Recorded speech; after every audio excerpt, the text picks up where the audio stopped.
Welcome to The Explainer. Today, we're going to untangle this incredible 100-year battle that really shaped America, all the way from its founding to the end of Reconstruction. You see, this wasn't just some historical event. It was a conflict over power, over citizenship, that was baked right into the country's founding documents from the very start. All right, so let's just jump right in with a weird one. How can 5 people equal 3? I mean, it sounds like a riddle, right? But this bizarre piece of math was actually at the very heart of the US Constitution, a formula that would shape American politics for nearly 100 years and, yeah, ultimately set the stage for a civil war. And of course, you've probably guessed it wasn't really about math at all. Nope, it was a political cheat code. Think of it like a shortcut, a tactical move designed from day one to hand a ton of political power to one side of the country. So to really get how this cheat code worked, we've got to rewind. Go all the way back to the beginning. Because you have to understand, the United States wasn't really founded as one big happy family. It was more like a collection of states with this deep, fundamental conflict built right into its DNA. I mean, you basically had 2 totally different countries trying to share one government. Up in the north, you've got this industrializing economy, factories popping up. And then down south, you have an economy that was completely 100% reliant on the labor of enslaved people. And that, as you can imagine, created this constant massive friction over who held the power. And this visual, man, it just captures the result of that friction perfectly. It was a constant back and forth, a real tug of war between federal power and states' rights, between freedom and oppression. And this battle really defined the nation's entire first century. Okay, so let's break down the first big move in this high-stakes game. Let's talk about the infamous 3/5 compromise. So here was the deal. The southern states wanted to count every single enslaved person for political power. And this is the key, without giving them any rights whatsoever. The strategy was brutally simple. Pump up their population numbers to get more seats in Congress and a bigger say in who becomes president. And the result? It was huge, absolutely staggering. Just by counting people they legally called property, the southern states grabbed about 30% more seats in the House of Representatives. This gave them this outsized, disproportionate control over the federal government for decades. And this power trip really hit its peak in 1857 with the Dred Scott decision. This was a bombshell from the Supreme Court. Chief Justice Taney didn't just rule against one man. He basically declared that all black people, whether they were free or enslaved, had no rights which the white man was bound to respect. He said they could never be citizens. They were, in the eyes of the highest court, just property. So that Dred Scott ruling, it essentially told Congress they couldn't ban slavery anywhere. It just threw gasoline on the fire, and at that point, the Civil War was pretty much inevitable. And after that incredibly bloody war, Congress tried to do something radical, a total reset of the nation's entire foundation. All right, so this whole reset kicks off with the first of 3 huge constitutional fixes, what we call the Reconstruction Amendments. The first one up is the 13th Amendment, and its job was to formally abolish chattel slavery, a massive first step, but just the first in trying to remake the country and figure out what American citizenship really meant. Now here's where it gets really interesting. The next one, the 14th Amendment, is basically a direct constitutional counterpunch aimed right at the Supreme Court. It was designed to completely obliterate the Dred Scott decision by establishing for the first time ever the idea of birthright citizenship.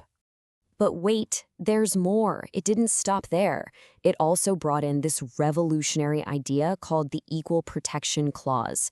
This meant that states couldn't just legally discriminate against their own citizens anymore.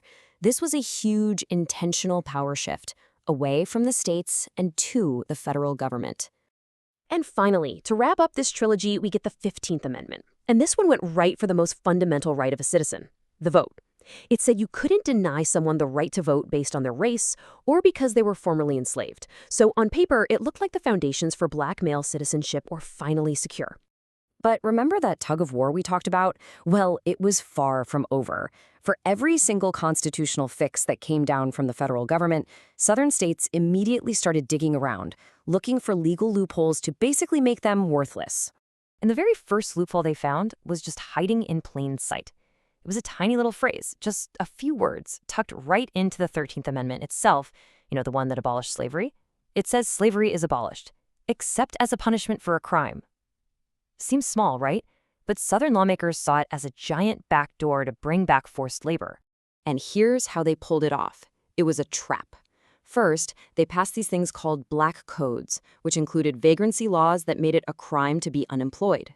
Then, they arrested thousands of newly freed black men for the tiniest things, slapped them with fines they could never pay, and then leased them out to plantations and companies as forced labor. It was just slavery all over again, but with a different name. And if you look at how this is laid out, you can see the whole vicious cycle. These laws lead to arrests, the arrests lead to this convict leasing, and it just traps people in this system of forced labor that was, believe it or not, legally protected by the 13th Amendment's own loophole. And while all this was happening, what was the Supreme Court doing? The same court that used to protect slavery was now busy tearing down all the new protections for freedom. In one case, the slaughterhouse cases, they basically said the 14th Amendment doesn't protect you from your own state. And then, get this, in U.S. v. Cruikshank, they ruled that the federal government couldn't prosecute violent mobs like the KKK. They essentially gave them a green light to do whatever they wanted. So, with the courts just gutting all these legal protections, the stage was set for the final tragic act of this story. It all comes down to a corrupt political deal that officially slammed the door on Reconstruction and abandoned the fight for civil rights for almost 100 years. Okay, so check this out. The presidential election of 1876, it's a total mess, deadlocked and disputed. So what happens? A classic backroom deal gets made. The Republicans get the White House, but in return, the Democrats get the one thing they wanted more than anything else. Every single federal soldier is pulled out of the South. And the result was immediate. It was catastrophic. You see, those federal troops were the only thing on the ground enforcing these new amendments. They were the only ones protecting black citizens. Without them, the floodgates were open for state-sponsored terror, segregation, the whole Jim Crow era. And that political betrayal is what let the Supreme Court drive the final nail in the coffin. In 1896, a case called Plessy versus Ferguson makes it all the way to the top. And the court comes up with this idea of separate but equal. That became the law of the land, legally cementing a system of white supremacy that would last for the next 60 years. So when you step back and look at it, this 100-year constitutional tug of war, it's not just some story from a dusty history book, right? It established these patterns, these ways of using laws and courts, and especially loopholes, to either expand rights or to crush them. And that battle is still being fought today, which really leaves us with a big question to think about. What are the loopholes that are shaping our world right now?